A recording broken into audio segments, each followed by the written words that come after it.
વિદ્યાર્થી મિત્રો, આપણે અંકગણિત શીખવા માટે કેટલીક આંકડાઓ હોય એને તમે સમીકરણો બનાવી એકબીજા મિત્રો સાથે રમતા હો છો અને એ રીતે તમે તમારું ગણિત જે છે એ ગણતરીઓ પાકી શીખતા હો છો.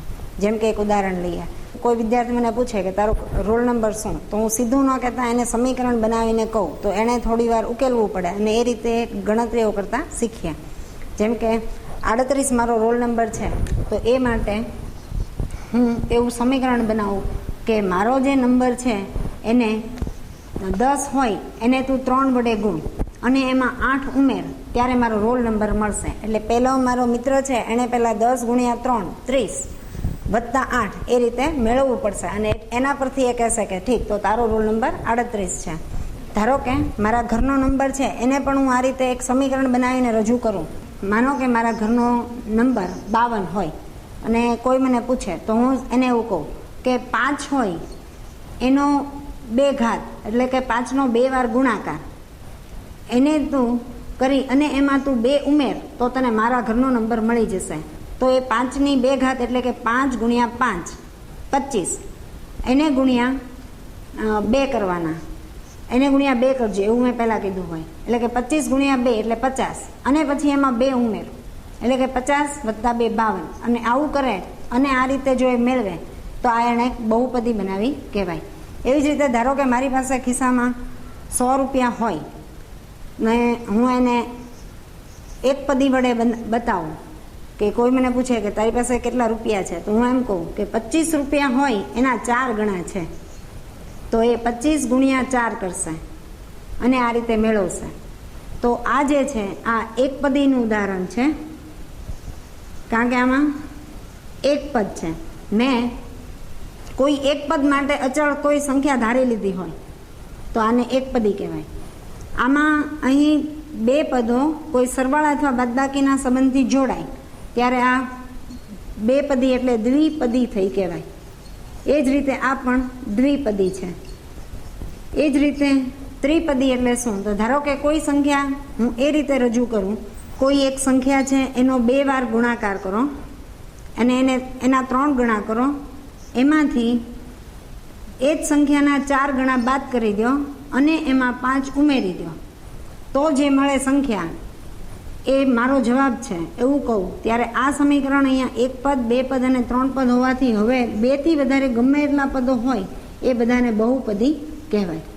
એટલે આ રીતે ગણિતમાં આપણે એકપદી દ્વિપદી અને દ્વિપદીથી વધારે હોય એના માટે આપણે બહુપદી રૂપે ભણીએ છીએ. અહીં તમારે કેટલાક શબ્દો યાદ રાખવા પડશે. જેમ કે આ જે 3x² છે એમાં મેં x તરીકે કોઈ પણ સંખ્યા રાખી છે, પણ 3 એ નક્કી છે, 3ની કિંમત 3 જ રહે છે, બદલાતી નથી. જ્યારે xની કિંમત 1 અથવા 2 અથવા 3 અથવા 100 અથવા 115 આવી કોઈ પણ સંખ્યા હોઈ શકે, તો આને ચલપદ કહેવાય. એટલે x જે છે એ ચલપદ છે, જ્યારે 3 જે છે એ અચલ છે, જેની કિંમત બદલાતી નથી પણ નક્કી છે એ અચલપદ થયું. ઉપરાંત 3ને સહગુણક પણ કહેવાય છે. જેમ કે અહીંયા 4x છે તો એની અંદર 4 જે છે એ xનો સહગુણક કહેવાય, ચલપદનો સહગુણક, ચલપદ xનો સહગુણક કહેવાય. અને અહીં જે 5 છે એને પણ અચલપદ કહેવાય, કારણ કે ફક્ત 5 જ છે, એની સાથે બીજું કોઈ ચલપદ ગુણાયેલું નથી. એટલે અહીં તમે બહુપદીમાં ચલ અચલ કોને કહેવાય, સહગુણક કોને કહેવાય, એ ઉપરાંત કોઈ પણ બહુપદી હોય એની ઘાત એટલે શું. ધારો કે આ જે બહુપદી આપણે લીધી છે એનો જો ઘાત પૂછવામાં આવે તો બહુપદીનો ઘાત એ અહીં 2 ગણાશે, કારણ કે અહીંયા વધુમાં વધુ x ચલપદ છે, જે અજાણ્યું પદ છે, જે અજાણી સંખ્યા છે, એનો વધુમાં વધુ કેટલી વાર ગુણાકાર આવે છે, અહીંયા 2 વાર આવે છે, માટે આની ઘાત 2 કહેવાય. પણ ધારો કે કોઈ બહુપદી તમારી એ રીતે હોય કે કોઈ એક સંખ્યા લ્યો,